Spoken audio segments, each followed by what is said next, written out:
Em entrevista ao programa Brasil Urgente, de José Luiz da Atena, o presidente Jair Bolsonaro apresentou a posição do Brasil diante da escalada de conflitos entre o Irã e os Estados Unidos. Bolsonaro expôs sua relação com Donald Trump e as expectativas do Brasil no que concerne às interações com ambos os países. Bolsonaro iniciou a entrevista abordando o estado de saúde de sua família e, em especial, de Michele Bolsonaro. Está tudo bem, graças a Deus. A gente não pode falar que tem folga, que tem férias, pois fomos eleitos para isso. Ficamos atentos. Problemas acontecem o tempo todo. A gente busca mais do que resolver problemas, buscamos nos antecipar a eles. A Michele já está se recuperando, tudo dentro da normalidade. São aquelas cirurgias típicas de mulheres, relatou o presidente. Após da Atena perguntar a respeito de sua reunião com o general Heleno e o GSI, no que tange aos conflitos entre Irã e Estados Unidos, Bolsonaro pontuou: a nossa posição é de se aliar a qualquer país do mundo no combate ao terror. Nós sabemos o que o Irã representa em grande parte para seus vizinhos e para o mundo. Do que levantamos até agora dessa autoridade iraniana que perdeu a vida, ele estaria envolvido em um ataque àquela entidade judia que existia na Argentina. Era uma pessoa voltada para o terror. Tudo o que pudermos fazer para combater o terror, faremos. Somos favoráveis a qualquer medida que combata o terror no mundo.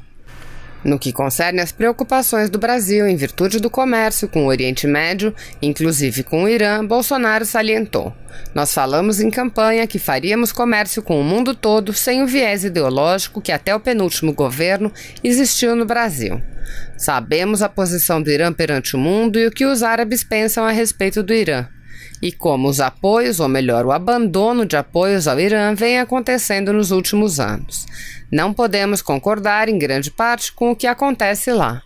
Temos uma posição de certa equidistância. Afinal, o Brasil tem os seus problemas. Repito, nós não nos coadunamos com o terror, onde quer que ele venha a ocorrer no mundo. Questionado se teria conversado com Donald Trump após o ataque, Bolsonaro expôs: prefiro não tocar nesse assunto. Há pouco tempo tivemos um problema com os Estados Unidos na questão do aço e do alumínio. Preferi manter o sigilo para resolver o problema. Após 30 dias, resolvido o assunto, eu pude falar. Eu tenho uma maneira de ser simples e objetiva e ele também, em todas as vezes que conversamos. Agora, o Brasil não tem uma participação ativa no combate ao terror, apenas protocolar. Por isso, eu prefiro ficar por aqui. Todas as vezes em que senti necessidade, houve um contato e a solução do problema aconteceu.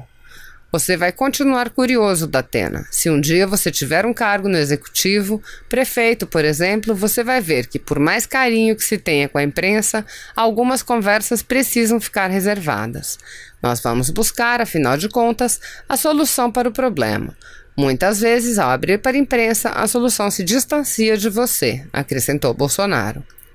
Após da Atena questionar sobre uma possível iminência de uma terceira guerra mundial e a hipótese de um conflito entre Estados Unidos e Irã, Bolsonaro respondeu: da Atena, o poderio bélico dos Estados Unidos não se compara com o poder bélico de países da América do Sul. Estados Unidos, China, Rússia e outros países têm potencial bélico nuclear para destruir o mundo algumas vezes.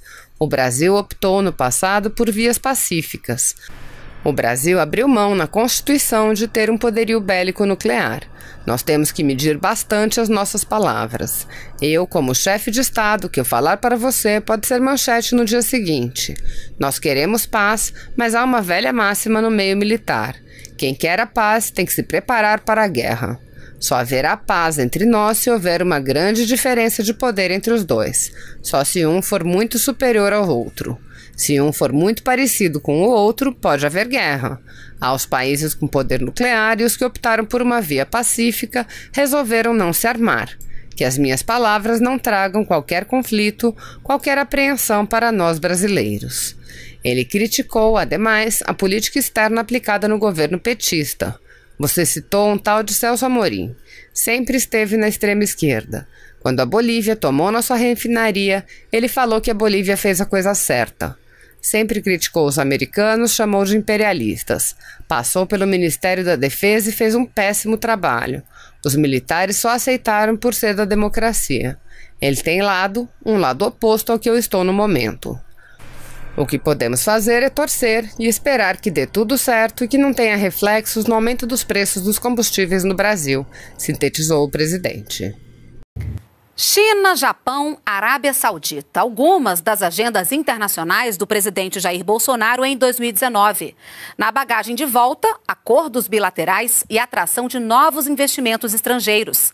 Anfitrião do BRICS e do Mercosul, o Brasil também esteve no centro das atenções do mundo em 2019.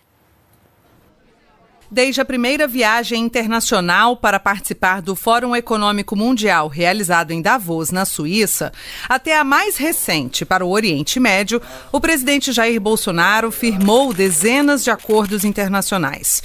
O Ministério das Relações Exteriores também deu andamento a negociações históricas e importantes para o Brasil e para a região da América do Sul, como o acordo Mercosul-União Europeia, discutido durante 20 anos, e também a conclusão do acordo de livre comércio entre o Mercosul e a Associação Europeia de Livre Comércio, EFTA, bloco integrado por Suíça, Noruega, Islândia e Liechtenstein. A conclusão dessas negociações são símbolo de uma nova maneira de ver o mundo, pois o Brasil passou a ser cobiçado por outros países, segundo o ministro Ernesto Araújo. Além do acesso que a gente ganha com a União Europeia e da nova atração de investimentos, a gente coloca o Brasil que estava à margem aí dos grandes acordos e dos grandes fluxos comerciais, a gente coloca o Brasil no centro. Na viagem mais recente, em outubro, foram assinados 6 acordos com a Arábia Saudita.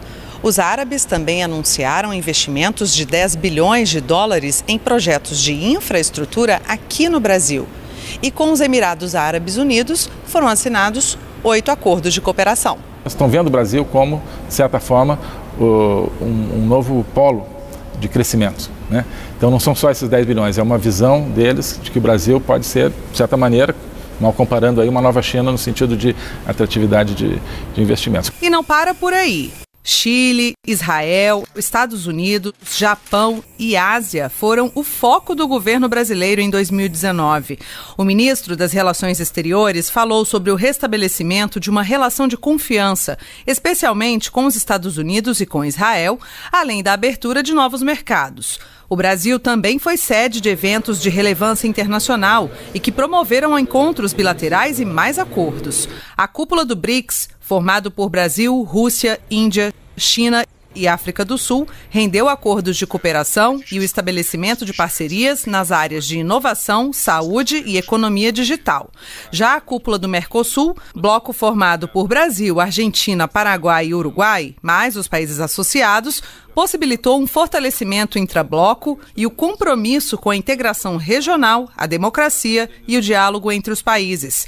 E para 2020, a prioridade é manter essas relações e estreitar laços com países como Índia e África do Sul. Os africanos estão muito entusiasmados com essa nova visão do Brasil, de uma nova interação econômica e cultural, social e de segurança também com os países africanos. Temos uma estratégia, né? Como proceder nos enrolar dos fatos. A coisa que mais nos preocupa é uma possível alta do petróleo. Está em torno de 5% no momento. Conversei com o presidente da Petrobras também. A exemplo do que aconteceu na Arábia Saudita, o ataque de drones, em poucos dias voltou à normalidade, o que a gente espera que aconteça agora também. Quem usa cheque especial vai contar com juros mais baixos. Os detalhes na reportagem de Cleide Lopes. Para muita gente, controlar as finanças não é tarefa fácil, ainda mais quando se tem um limite de crédito disponível, como é o caso do cheque especial. Nesse caso, o sonho pode se tornar um pesadelo. Usei e acabei endividando e até hoje não consigo pagar. O limite vem, mistura com o seu pagamento, você não consegue controlar uma conta com a outra. Eu fiz umas continhas que se eu utilizar o cheque especial, eu chego a pagar até 170% da minha dívida num ano, então não vale a pena. Segundo o Banco Central, o cheque especial é mais utilizado por clientes de menor poder aquisitivo e pouca educação financeira. Por isso, para evitar penalizar os mais pobres, o Conselho Monetário Nacional decidiu que os bancos não poderão cobrar taxas superiores a 8% ao mês, o equivalente a 151,8% ao ano. O conjunto das regras é um momento para reflexão do cliente com relação ao uso do cheque especial, né? Mesmo que seja uma pessoa que não utiliza, então verificar se o limite que está sendo disponibilizado é adequado ou não, rever seus limites. E aqueles que utilizam, mesmo tendo essa redução da taxa de juros, verificar também se não pode também buscar uma alternativa que seja mais adequada à sua necessidade. Hoje, os bancos disponibilizam cerca de 350 bilhões de reais para seus clientes como limite de cheque especial. Todo esse volume, mesmo que não utilizado, representa custo capital para a instituição. Por isso, a partir de agora, os bancos vão poder cobrar uma tarifa mensal pela disponibilização do limite para quem tem crédito superior a R$ 500. A possibilidade de cobrança de tarifa, ela vai poder ser feita a partir de 6 de janeiro para os novos contratos. Então, se for um contrato que já tenha com o banco, aí só a partir de 1º de junho. Se você apoia Jair Bolsonaro, curta este vídeo. Manifeste a sua opinião e compartilhe para que a vontade do povo brasileiro seja conhecida. Inscreva-se no canal para ter acesso gratuito ao nosso conteúdo. Uma produção Folha Política.